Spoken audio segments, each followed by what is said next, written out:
On April Fool's Day, Ji Hui got dead drunk at a bar and asked me to pick him up. Before I even walked in, I heard his arrogant laughter. My wife? I say east, she doesn't dare go west. Someone egged him on. Someone handed over a prank divorce agreement. I pushed open the door and saw a flicker of surprise in his eyes, quickly swallowed by drunkenness. He smiled and handed me the paper. Wife, sign it. I flipped through it. On the last page, his name was already written. I asked if he was sure. He didn't catch the coldness in my voice. He waved his hand. The people around fell silent. Only he was still laughing. I gripped the pen, signed stroke by stroke, put away the agreement, turned, and left. Behind me, his laughter finally stopped. Someone tugged Ji Hui's sleeve and said, Hui Ji, that's enough. He reached out and grabbed my wrist. I thought he might say I was wrong or that didn't count. But he just frowned, annoyed. It's April Fool's Day. Can you not be such a buzzkill? I looked at him and suddenly felt there was nothing left to say. I opened the Civil Affairs Bureau's appointment page and picked the earliest available weekday, April 6, our 5th wedding anniversary. My phone buzzed. It was Ji Hui. He said not to be mad. Come home and he'd make it up to me. I didn't reply. Another message? Was I really angry? It was just an April Fool's joke. I still didn't reply. The door opened and Tang Wenshu walked in. She stepped up to Ji Hui and slapped him on the ass, as familiar as if she'd done it 1,000 times. She tilted her head, saw me, and apologized with her mouth while her eyes challenged me. I stood up, picked up my bag, and said flatly, Your friend is here. Let her take you home. Then I turned and left. Out of the corner of my eye, I saw Ji Hui watching me go, his face darkening. At home, I opened the closet and started packing. When I pulled open the nightstand drawer, a silver ring fell out. Ji Hui had made it himself. Inside, it was engraved H for Ji Hui and Chen Yuan will always be together. I had worn it for years. Later he said it was too childish and made me switch to an expensive one. But I kept this ring. Back then, he really did treasure me. On rainy days he'd run 3 blocks to buy me the chestnuts I craved. If I casually said I wanted to see the ocean, he'd plan the whole trip and get my leave approved. But at some point he changed. From whatever my wife likes is good to can you say less and give me some face. From she calls the shots to what do women know. Listen to me. Every time I played along. I poured his wine at dinner, agreed with him in front of others, smiled and nodded when he bragged. Later he'd come over and apologize softly, saying he didn't mean it. I loved him. I really did. But now I was tired. His phone lit up. Ji Hui sent a photo. He was lying messily on a hotel bed, and Tang Wenshu was leaning on his shoulder flashing a peace sign at the camera. The caption mission accomplished. Don't worry, sister-in-law. We got 2 rooms. I stared at the letter H pendant swinging at her neck. It looked familiar. I had always known Tang Wenshu like Ji Hui. I'd overheard his friends saying I had stolen him from her.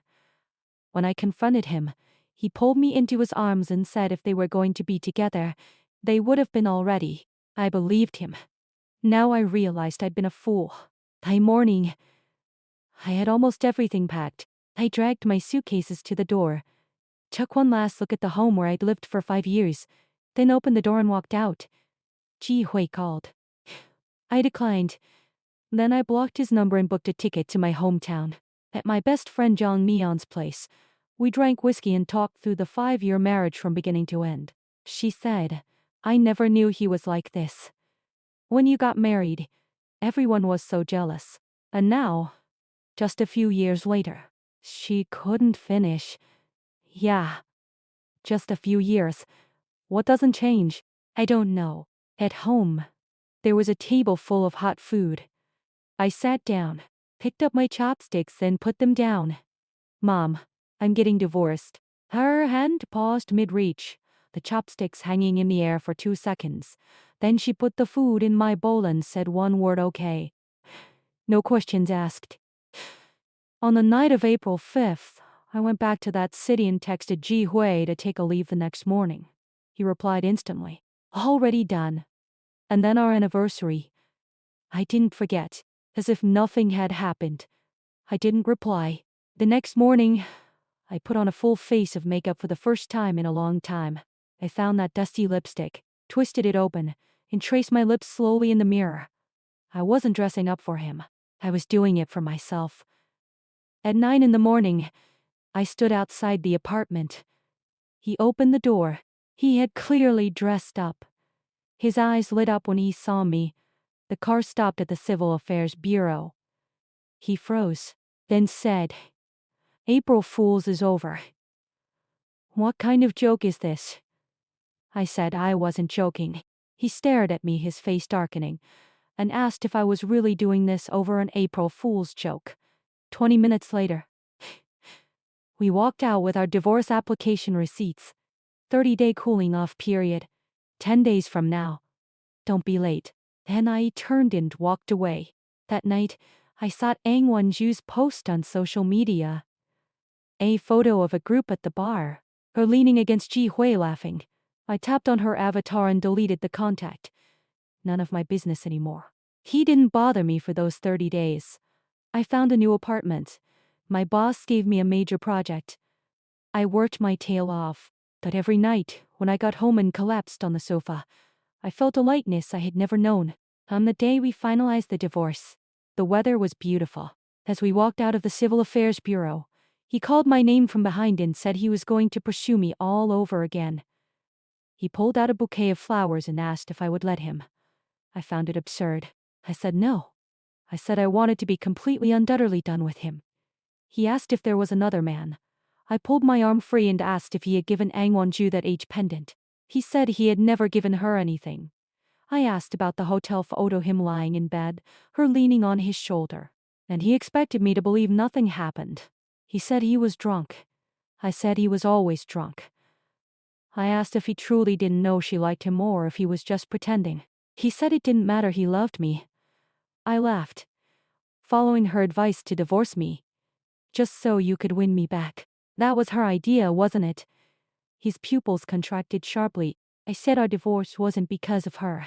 It was because of him. Because he made me pour his wine at dinner to give him face. Because he made me drink 3 penalty shots in front of his friends, just because I said one thing.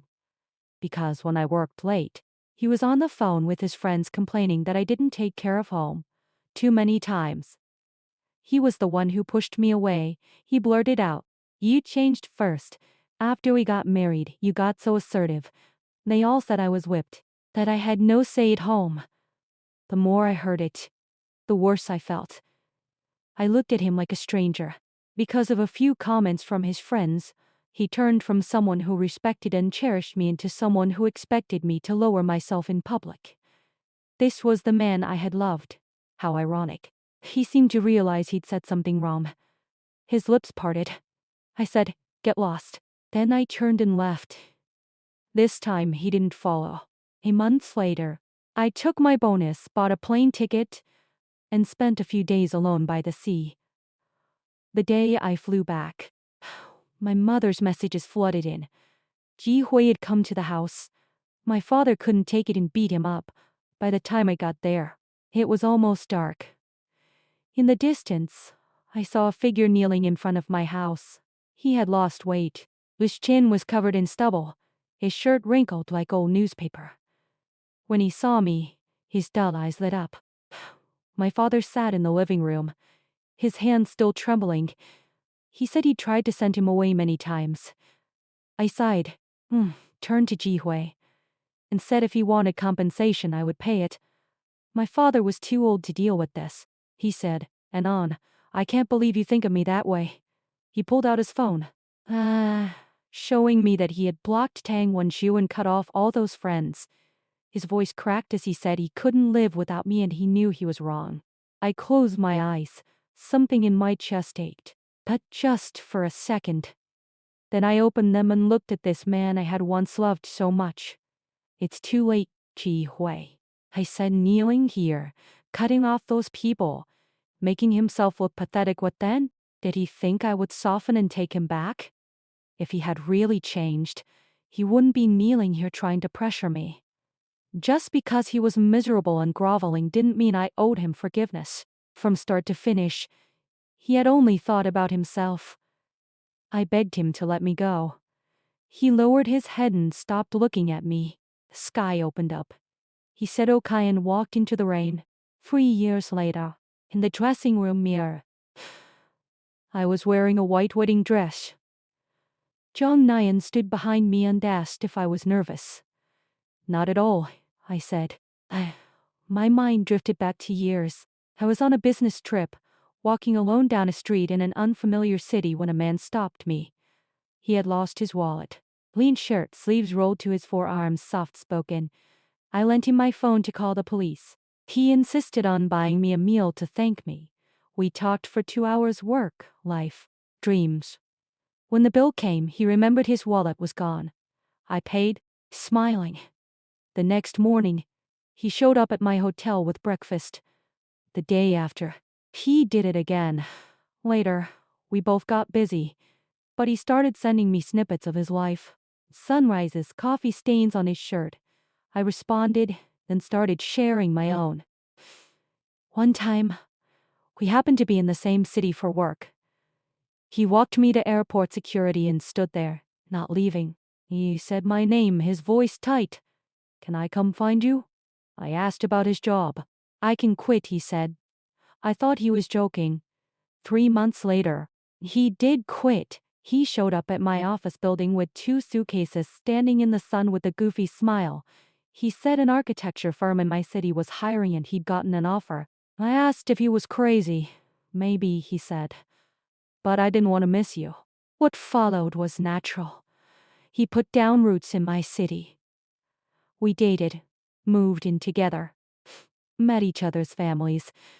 At dinner with his friends one night, his buddy drank a bit too much and joked that I must be something special. Yuhong had thrown away everything for me. Before I could respond, he turned cold and said, "That was my decision. Don't talk about Yuan like that." The table went quiet. His friend laughed awkwardly and apologized. I waved it off, but my heart felt warm. There was a knock at the dressing room door.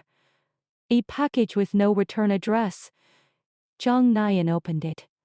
A diamond necklace. A pendant, a star. I had seen that necklace once, years ago, in a jewelry store window. The price tag made me hesitate. Behind me, a familiar voice said, "When I get my year-end bonus, I'll buy it for you.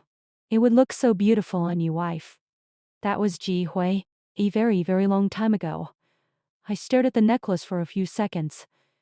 "Throw it away," I said. "I don't need it anymore." The wedding began.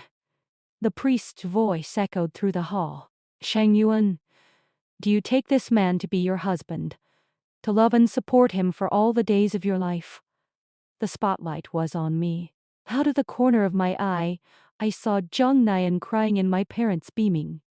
Song Yuhong was gripping my hand, his palm sweaty with nerves. I smiled slightly, and my voice was soft but steady. "I do." Applause filled the room. He leaned down, pressing his forehead to mine. His voice was so quiet only I could hear it. "I love you, Yuan." I closed my eyes. Somewhere in my heart, a voice said, "If you walk the wrong road, find another. This one I know is the right one."